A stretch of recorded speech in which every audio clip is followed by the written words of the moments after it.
कभी रात में आसमान की तरफ देखा है और सितारों तक पहुंचने की एक एक अजीब सी बेचैनी महसूस की है।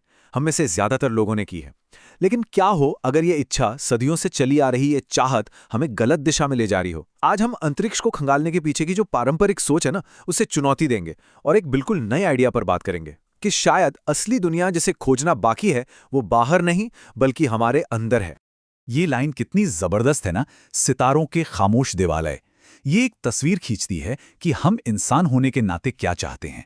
हमें हमेशा से यही लगा है कि आगे बढ़ने का मतलब है ऊपर और बाहर की ओर जाना, कि हमारी सारी परेशानियों का हल कहीं और रखा है। पर सोचिए, क्या हो अगर यही सोच, यही विश्वास हमारी सबसे बड़ी रुकावट बन गया हो? तो यहीं पर वो सवाल आता है जो इस पूरी बातचीत की जड़ है। सितारों की तरफ भागने की इस होड़ में क्या हम उसी चीज से दूर भाग रहे हैं जिसका सामना करना सबसे जरूरी है? क्या असली ब्रह्मांड जिसे हमें जीतना है वो बाहर नहीं बल्कि हमारे अपने अंदर मौजूद है? अच्छा, इस आइडिया में और गहरे उतरने से पहले जरा उस सोच को समझते हैं जो हमें पीढ़ियों से बाहर की तरफ धकेलती आई है। चलिए पहले बाहरी पलायन के तर्क को जानते हैं, मतलब अपना घर, अपनी धरती छोड़ने के पीछे जो बड़े आकर्षक और लॉजिकल कारण दिए जाते हैं उन्हें समझते हैं। और ये तर्क मतलब सुनने में तो काफी जाने पहचाने और दमदार लगते हैं। हम स्पेस को अपनी पूरी प्रजाति के लिए एक इंश्योरेंस पॉलिसी की तरह देखते हैं, हमारे इस नाजुक से ग्रह के लिए एक प्लान बी। हम इससे बड़े बड़े खतरों जैसे कोई उल्कापिंड आ गया या कोई महामारी फैल गई, उनसे बचने का एक जरिया मानते हैं। और जाहिर है, नई सरहदों को खोजने की जो इंसान की फितरत है वो तो है ही। और आखिर में ये एक प्रैक्टिकल बात भी है। हमारे ग्रह पर संसाधन सीमित हैं और ब्रह्मांड वो तो अनंत लगता है। लेकिन ये सिर्फ जिंदा रहने की बात नहीं है। सोर्स मटेरियल के हिसाब से तो ये लगभग फिजिक्स के किसी नियम जैसा है। इसे ऐसे सोचिए, धरती एक बंद सिस्टम है और समय के साथ चीजें अपने आप बिगड़ने लगती हैं, उनमें अव्यवस्था फैलती है। वैज्ञानिक इसे एंट्रोपी कहते हैं। जैसे एक साफ सुथरा कमरा अपने आप गंदा हो जाता है ना?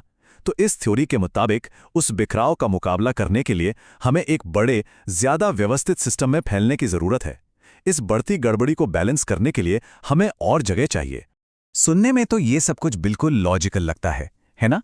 पर अब कहानी में आता है एक बहुत बड़ा मोड़। क्या हो अगर हम पूरी तरह से गलत समस्या को सुलझाने में लगे हों? क्या हो अगर चुनौती हमारी दुनिया को लेकर नहीं बल्कि खुद को देखने के हमारे नजरिए को लेकर हो? सोर्स इसे बायोलॉजिकल ट्रैप कहता है। तो ये बायोलॉजिकल ट्रैप है क्या चीज? सीधा सा मतलब है, ये वो सोच है कि इंसान एक स्टैटिक चीज है, एक नाउन यानी संज्ञा है। हम सोचते हैं कि हमारी पहचान, हमारा डीएनए, हमारा शरीर, इस धरती पर हमारा विकास है। हम मानकर चलते हैं कि हम एक तैयार प्रोडक्ट हैं, और यही जाल हमें यकीन दिलाता है कि हम जो भी हैं वो हमारा अतीत तय कर चुका है। ये तुलना देखिए, ये सब कुछ बदल देती है। बाईं ओर हमारे पास पुराना मॉडल है, इंसान एक ऐसी चीज है जिसे बस बचाकर रखना है। हम अपने अतीत से, अपनी जड़ों से बंधे हुए हैं। और दाईं ओर एक बिल्कुल नया नजरिया है, इंसानियत एक वर्ब यानी एक क्रिया के रूप में, एक लगातार चलने वाली प्रक्रिया। इस नजरिए से हम कौन हैं यह हमारा अतीत नहीं बल्कि हमारा भविष्य, हमारी क्षमता तय करती है। हम सिर्फ एक चट्टान पर जी रही प्रजाति नहीं है, हम ब्रह्मांड की खुद को जानने की एक प्रक्रिया हैं। तो सवाल यह है कि हम एक नाउन से वर्ब बनने का ये सफर, ये बदलाव लाएं कैसे? इसका जवाब एक बहुत ही गहरे कॉन्सेप्ट में छिपा है जिसे मेटा कॉन्स्टेंट कहा गया है। इसे ऐसे समझिए जैसे ये अस्तित्व को चलाने वाला कोई छिपा हुआ नियम हो, ब्रह्मांड का कोई बेसिक ऑपरेटिंग सिस्टम। चलिए इसको थोड़ा आसान बनाते हैं। मेटा कांस्टेंट असल में संतुलन का एक नियम है। एक तरफ है चेतना की जटिलता, मतलब हमारी समझने, रचने और खुद को जानने की क्षमता, और दूसरी तरफ है एंट्रोपी, यानी हमारे आसपास की दुनिया में जो बिखराव और अव्यवस्था है। मेटा कांस्टेंट कहता है कि इन दोनों के बीच एक तय, एक स्थिर अनुपात होना चाहिए। ये एक तरह का कॉस्मिक बैलेंस है। जैसे जैसे एक चीज बढ़ती है दूसरी को भी बढ़ना ही पड़ता है। और यहीं पर, इसी जगह पर सबसे जरूरी बात सामने आती है। उस संतुलन को बनाए रखने के लिए अगर हम बाहरी स्पेस यानी भौतिक ब्रह्मांड में विस्तार करते हैं तो हमें आंतरिक स्पेस में भी विस्तार करना होगा। ये आंतरिक स्पेस क्या है?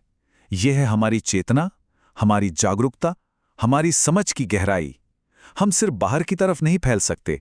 यह समीकरण कहता है कि हमें अंदर की तरफ भी फैलना होगा। दोनों को एक साथ मिलकर बढ़ना होगा। ठीक है, तो थ्योरी तो बड़ी जबरदस्त है, लेकिन असल जिंदगी में इसका मतलब क्या है हमारे लिए?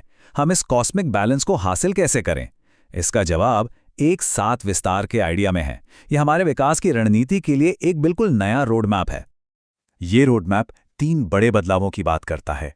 पहला, हमें ये समझना होगा कि हम सिर्फ ये शरीर नहीं हैं। हमारा स्व हमारी चमड़ी की सीमाओं से कहीं ज्यादा बड़ा है। दूसरा, हमें ब्रह्मांड से सिर्फ चीजें निकालने और इस्तेमाल करने की सोच से हटकर उसके साथ एक तालमेल, एक अनुनाद में रहना सीखना होगा। और तीसरा और सबसे जरूरी, हमें एक्टिव होकर अपने आंतरिक स्पेस को बढ़ाना होगा, अपनी चेतना को गहरा करना होगा, ठीक वैसे ही जैसे कोई अंतरिक्ष यात्री बाहरी स्पेस को एक्सप्लोर करता है। और ये छोटा सा समीकरण समझ लीजिए इस पूरी बात का निचोड़ है। सच्ची तरक्की सिर्फ बाहरी दुनिया में फैलने से नहीं होती, ये बाहरी और भीतरी विकास का जोड़ है। रॉकेट बनाना शायद फिर भी आसान काम हो, असली चुनौती तो खुद को विकसित करना है। तो ये सारी बातें हमें कहाँ ले जाती हैं? ये हमें मजबूर करती हैं कि हम इंसान होने की परिभाषा ही बदल डालें। हम कोई चीज नहीं है जिसे बस बचाकर रखना है।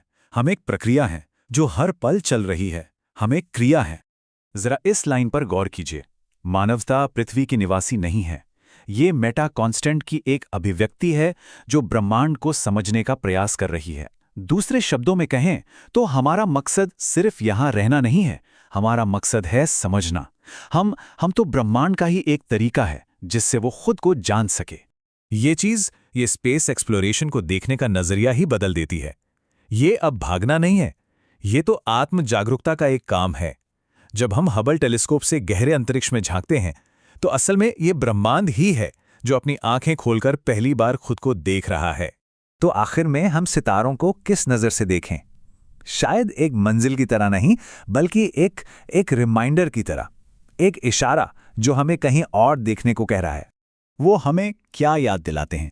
शायद यही कि सबसे बड़ी खोज सितारों के उस पार है ही नहीं, वो तो हमारे अंदर ही होनी है।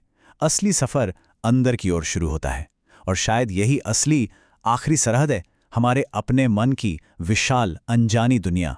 क्या हम इसे खोजने के लिए तैयार हैं?